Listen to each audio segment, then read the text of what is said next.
অহা 14 তাৰিখে অসমত গোলাঘাট জিলাৰ অসমত আচলতে ভাৰতৰ প্ৰধানমন্ত্ৰী আচলতে গোলাঘাট জিলাত আহি আছে নুমলীগড়ত। তো এতিয়া নুমলীগড়ত যেহেতু আহি আছে তো এটা কথা আপোনালোকে চাওক যে সেইদিনাখন পেড হলিডে ঘোষণা কৰিছে। চৰকাৰখন কিমান কঙাল মই দেখুৱাই দিছোঁ। পেড হলিডে ঘোষণা কৰিছে মানে বাগিচাৰ সকলোখিনি মানুহ তালৈকে যাব লাগে, সেইদিনাখন আপোনালোকক হাজিৰা দিয়া হ'ব।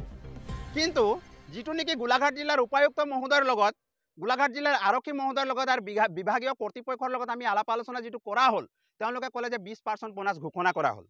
তাৰ কেইদিনমানৰ পাছত অৰ্থাৎ এই যোৱা পৰহিৰ পৰা আমি দেখিবলৈ পাইছোঁ যে 12% বোনাছ ঘোষণা কৰিছে। মানে 8% বোনাছ যিটো বাকী থাকি গ'ল, সেইটো যিটো নেকি নৰেন্দ্ৰ মোদী যেতিয়া আহিব যে এই 8% বোনাছটো আচলতে তাত আচলতে খৰচ কৰা হ'ব।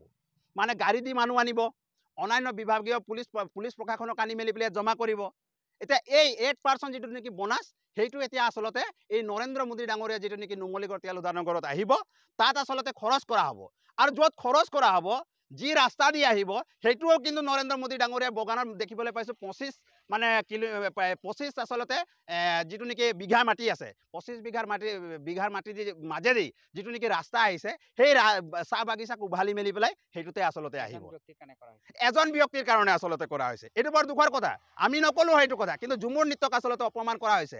এতিয়া চাওকচোন, তেখেতৰ লাজ চৰম লাগিব লাগিছিলে নৰেন্দ্ৰ মোদী ডাঙৰীয়াক। এতিয়া বগান উভালি মেলি পেলাই এইফালেতো ঝুমুৰক মাধমাৰ সোধালে, এইফালে বগান উভালি মেলি পেলাই আমি দেখিবলৈ পাইছোঁ যে সেই ৰাস্তা দি আহিব। এতিয়া কোনো ঝুমুৰ দলে তাত আদৰিবৰ কাৰণে নাযায়। আমি সকলোকে আমি বাধা দিছোঁ। আপোনালোকে কোনো কিন্তু নৰেন্দ্ৰ মোদীক ঝুমুৰক কিন্তু তাত লৈ মেলি পেলাই কিন্তু আদৰিব নালাগে। নৰেন্দ্ৰ মোদী ডাঙৰীয়াই ক্ষমা বিচাৰক আগত, 14 তাৰিখত নহাৰ আগত কিন্তু ক্ষমা বিচাৰক। গোলাঘাট প্ৰশাসনেও ক্ষমা বিচাৰক। ক্ষমা বিচাৰি মেলি পেলাই আচলতে তাৰ পাছত কিন্তু নৰেন্দ্ৰ মোদী আহিব। আৰু হয়তো এনেকুৱা পৰিস্থিতি হ'ব পাৰে, সেইদিনাখন কিন্তু আন্দোলনৰো ঘোষণা হ'ব পাৰে। আৰু সেইদিনাখন কিন্তু আমি বিভিন্ন দল সংগঠনে বা ৰাজনৈতিক দলে আমি মিলি কিন্তু সেইদিনাখন আমি আন্দোলন কাৰ্যসূচী কৰিবলৈ আছোঁ। কাৰণ পেড হলিডে ঘোষণাটো কৰিছে সেইদিনাখনৰ কাৰণে। আপুনি চাওক, সেইদিনাখন পেড হলিডে মানে সেইদিনাখন গোটেই ভৰণ পোষণ দি দিছে। আৰু তাৰ কেইদিনমানৰ আগত গোলাঘাটত যেতিয়া নেকি মিটিং হৈ গ'ল, বোলে 20% বোনাছ দিম বুলি মেলি পেলাই ক'লে যে 10 আচলতে ছেপ্টেম্বৰৰ তাৰিখৰ ভিতৰত। এতিয়া আকৌ ঘোষণা কৰিছে বোলে 12% দিম। তেতিয়াহ'লে 8%টো কাক দিব? 8%টো মানে নৰেন্দ্ৰ মোদীক দিব।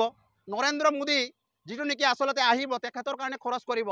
এতিয়া চাওকচোন, অসমৰ যিমান চাহ বাগিচা আছে নহয়, আচলতে সেইটো কথাটো নহয়। আমাৰ মানুহ সহজ সৰল মানুহ, আমাৰ মানুহ চৰকাৰক বিশ্বাস কৰে। চাওক, আমাৰ মানুহ কাক বিশ্বাস কৰা নাই?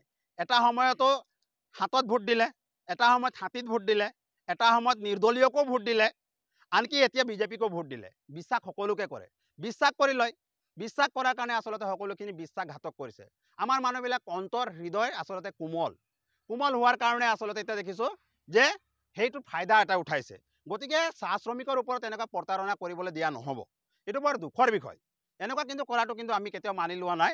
আৰু অসমৰ মাননীয় মুখ্যমন্ত্ৰী তেখেতো ক্ষমা বিচাৰিব লাগিব। আৰু যি নেকি সাংস্কৃতিক মন্ত্ৰী আছে বিমল বৰা, তেখেতো ক্ষমা বিচাৰিব লাগিব। আৰু ভাৰতৰ প্ৰধানমন্ত্ৰী ডাঙৰীয়া যিটো আছে, তেখেতো কিন্তু ক্ষমা বিচাৰিব লাগিব।